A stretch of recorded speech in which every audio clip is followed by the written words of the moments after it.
Hindi isinasantabi ng Philippine Navy ang posibilidad na ginagamit ang iligal na droga bilang stratehiya ng mga banyagang grupo para pahinain ang Pilipinas.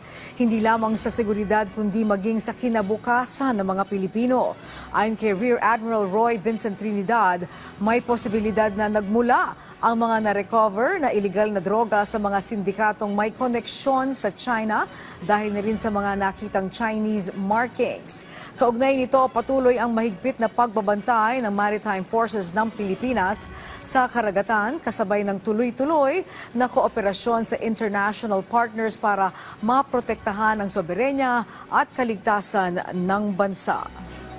Yung cookbook ng Chinese Communist Party, maraming nakalagay doon na iba't ibang paraan ng kanilang statecraft. How to undermine a potential adversary. Pwede sila magpakalat ng fake news or foreign malign influence para ang perception ng taong bayan ng target country nila ay magbago.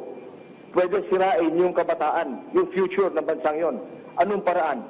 Sa pagpapala ng droga. Bagamat hindi ko sinasabi na 100%, but hindi malayo na ang ginagawang ito ay approach ng Chinese Communist Party to destroy the future of the Filipino generation, yung ating kabataan ngayon. Pag alam mo na maraming droga, masisira yung ating kabataan, hihina yung ating panindigan sa mga darating na taon.